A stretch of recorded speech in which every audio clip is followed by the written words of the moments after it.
Morning everybody, take 4. This one just isn't going to plan.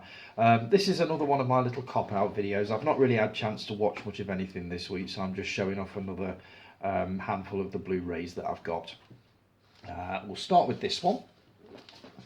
The Tudors. Cracking series, loved every minute of this. This is all 4 seasons. Obviously takes a few liberties with historical fact, but completely and utterly entertaining. Violent as hell. If they were to show this in schools, believe me, it would generate a lot of interest in that particular period of history. So that's worth watching. Collection of Wonders. Dr. Brian Cox. What we got in here is Wonders of the Solar System, Wonders of Life, Wonders of the Universe. Cracking documentaries. You can just lose yourself in these, and the visuals are just superb in that. Spartacus. If you haven't seen this and you like oodles, and I mean gallons of sex, violence and everything else that goes with it, then this is the series for you. I watched all 4 seasons of this on Sky and absolutely loved it. I do want to watch it again, but I want to leave it for a year or 2 because I can still remember most of it. But that is a brilliant series. Again, takes a lot of liberties with historical fact, I'm sure. Casino Royale. Not the Daniel Craig version. This is the original version with David Niven as Bond. This is like some sort of mad 60s acid trip version of Bond. Very entertaining, but absolutely nothing like any other Bond that you've ever seen. Woody Allen is in this. Who else have we got here? I believe Peter Sellers is in there. Ursula Andress, Orson Welles, Woody Allen, said him. So yeah, that's worth a look if you've not seen it.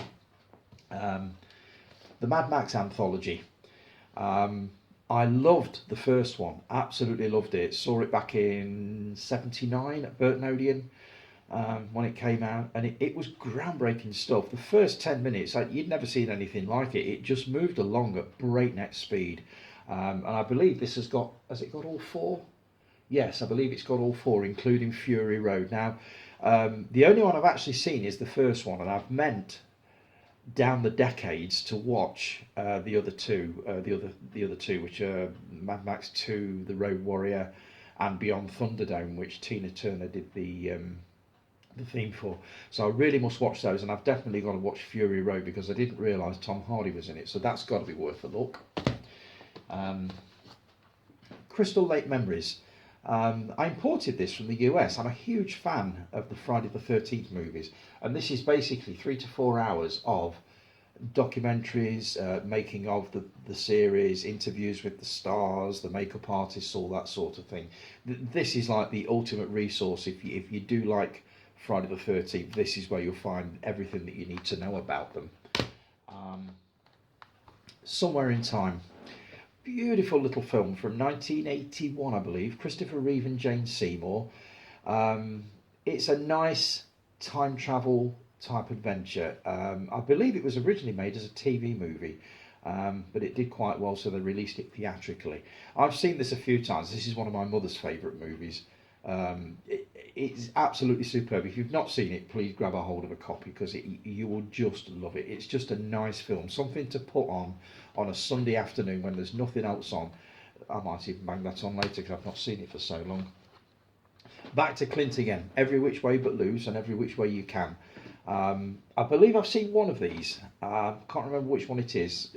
Whenever anybody mentions these, I always think, oh, it's Clint Eastwood with the orangutan, and that's basically all I can remember of it. But again, as I said in one of my previous videos, I've been trying to collect every Clint Eastwood movie on Blu-ray, and obviously I had to have that one. And this one, Hang 'em High, classic western in the same vein as the Dollars trilogy. This was an American one. Looking forward to watching that. I can't remember whether I've seen that or not. I've seen one called High Plains Drifter, which I believe is a very similar thing to that one. The Bridges of Madison County. Clint Eastwood again. One of his later movies stars with Meryl Streep. I believe this is a kind of a love story. So I'm looking forward to watching that one at some time. Haven't ever seen it, but I will definitely watch that. Saving Mr. Banks. Tom Hanks and, who's the woman? Emma Thompson, who basically plays the creator of Mary Poppins. I think Tom Hanks plays Walt Disney in this. Does he? Who's alive? I think so. I'm not sure. Yes, plays Walt Disney. And it's basically the story of how Walt Disney brought the story of Mary Poppins to the screen. It's not as straightforward as it sounds, apparently, but that's another one that I really do want to watch. Rush. James Hunt and Niki Lauda had a kind of, what would you call it? A kind of a feud going on in the 70s. I don't know much about it. My dad would have loved this. He was heavily into his motor racing. This is one I do want to watch because I've heard it is spectacular, and I do love that period of motor racing, sort of the 70s. My dad took me to see quite a few events at Silverstone, Mallory Park, that kind of thing, and I remember going to see the 1976 Grand Prix, which I believe is featured in this. Probably a bit too young to appreciate it at the time. I was 14, probably a little bit bored with it, but now I look back on it and think it was great. Swallows and Amazons. I actually bought this one by mistake. I didn't realise that this was the modern update of it. I thought it was the 1974 version, which I saw at the pictures when I was a kid. So obviously I ordered this thinking I got that. I watched this, wasn't bad, but personally I prefer the original. Never Say Never Again. This was quite a controversial Bond at the time. It's the one that brought Sean Connery back. Let's see, his last one was, let me see now, Diamonds Are Forever in 1971. And for some reason they persuaded him to do this one in 1983. It's not a bad movie, but if I had to put it in some sort of an order with the rest of the Bonds, it would be near the bottom. He probably should have left it where it was, but he did it, and it kind of worked. It's not one I'm sure I'd watch again, but it was good for its time. Casino. Martin Scorsese. Gangsters, gambling, violence, everything. This is a cracking film. You've got Robert De Niro, you've got Joe Pesci, Sharon Stone, and quite a few others. No, it's just those three that I can see. To me, this was the movie that proved that Sharon Stone could actually act. I'd seen her in Basic Instinct, and it was a cracking film, absolutely superb, but I never really took her as what you would class as a serious actress until I saw this. And she is absolutely superb in this. They all play it really, really well. The violence is horrendous. Head in a vice, need I say more? Jaws. Complete and utter, total classic. Not a bad scene in it. Spielberg directed, obviously, starring Roy Scheider, Richard Dreyfuss, and I can't remember his name, Robert Shaw. Superb film. As I say, not a single bad moment in this. I've seen it hundreds of times, and I will no doubt watch it 100 more. Clint Eastwood, again, the Western Collection. This is three that they've grouped together. You've got Pale Rider, The Outlaw Josie Wales, which got cracking reviews when it first came out, but I've not seen it, and Unforgiven, which I believe won Eastwood an Oscar. It was either a win of an Oscar or an Oscar nomination, but yeah, that's one that I really do need to watch. Forbidden Planet. This was the one that kicked off the sci-fi phase as far as interplanetary travel went. You got Robbie the Robot in this. It's a cracking story. I remember seeing this for the first time, I think it was on BBC Two around about tea time, years and years and years ago, and absolutely loving it. The visuals are superb. That is one I really, really want to watch again. East is East and West is West. British comedies from the sort of late 80s, early 90s, I believe. Just funny. In the same vein as something like Shirley Valentine, Rita Sue and Bob 2. That kind of comedy. Wish You Were Here was another one. These are excellent. Well worth watching. Oops. The best Vietnam War movie ever made, Apocalypse Now. Marlon Brando, Robert Duvall, Martin Sheen. I believe this has got several different cuts of the film on it. They're all well into the 2.5, 3 hour mark. You've also got documentaries on this, and I believe you get books and all sorts with this one. Yeah, there's little books there.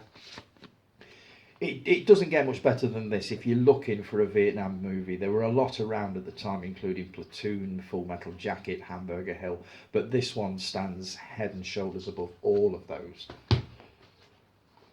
War Games. This was Matthew Broderick's first movie. Basically about a kid, a computer geek. And we're going back to 1983, so the technology was very, very different to what it is now. Basically, on his home computer, he manages to break into the government's defence system. It is a wonderful movie. I haven't seen this for years, but I do remember it being absolutely brilliant. So it's worth a watch. Another total classic, Zulu, Michael Caine's debut feature. Basically about the battle of, let me get this right, is it Isandlwana or is it Rorke's Drift? I can't remember which one it is. They did another one years later, about 1978, called Zulu Dawn. The two battles that were featured were Isandlwana and Rorke's Drift, but I can't remember which one this is, so I'm going to look on the back. This one's Rorke's Drift. Again, a long film, but really, really good. In the same sort of vein as Lawrence of Arabia, that kind of thing, that kind of epic. Michael Caine again, The Italian Job. I can't believe I'm about to say this. I've never actually watched The Italian Job. I must be the only British person in Britain who's never seen The Italian Job, but I haven't seen it, and I really must put that right. Cracking soundtrack, brilliant story. I have seen the ending. I don't know why, but I have seen the ending, but I've not seen any of the rest of it. What the Peeper Saw. Remember Mark Lester, who played Oliver in Oliver Twist? This is him, completely out of character. This is one of those bad kid movies, evil kid movies. This was made about 1971, caused quite a problem with the censors, I believe. There are a lot of cruel scenes in this. I've not watched it yet, but it's one that I do want to get into. So that's another one. My Bloody Valentine. One of my favourite of the slasher era, early 80s. This is just superb. It was also quite controversial in its day, as it was one of the most violent at the time. I think the only one that came close to it violence-wise was one called Rosemary's Killer. But that is superb if you've never seen it. There was quite a sort of a ruck of these slasher movies in the late 70s, early 80s. Friday the 13th, Halloween, this one. There were quite a few, but this is definitely one of the better examples. And this one went through a bit of a Bruce Lee phase a while ago and picked this one up. I don't know what it's like. It hasn't exactly got glowing reviews, but at the time I was collecting everything that I could to do with Bruce Lee, so this one seemed like the natural progression, so I grabbed a copy. But I'll have to let you know what that's like when I actually get to watch it. Right, that's it for today. I will try and get some movies watched. It would be a nice idea if somebody who reviews films actually watches movies every now and then. But it's just finding the time to do it. So I'll catch you all again soon. If you've enjoyed this video, just give it a thumbs up for me. And any comments that you've got, just drop them in the comments below or pop them on the Facebook page. And also, if you want to subscribe, please feel free. I'll talk to you all again soon. Have a brilliant day and take care of yourselves.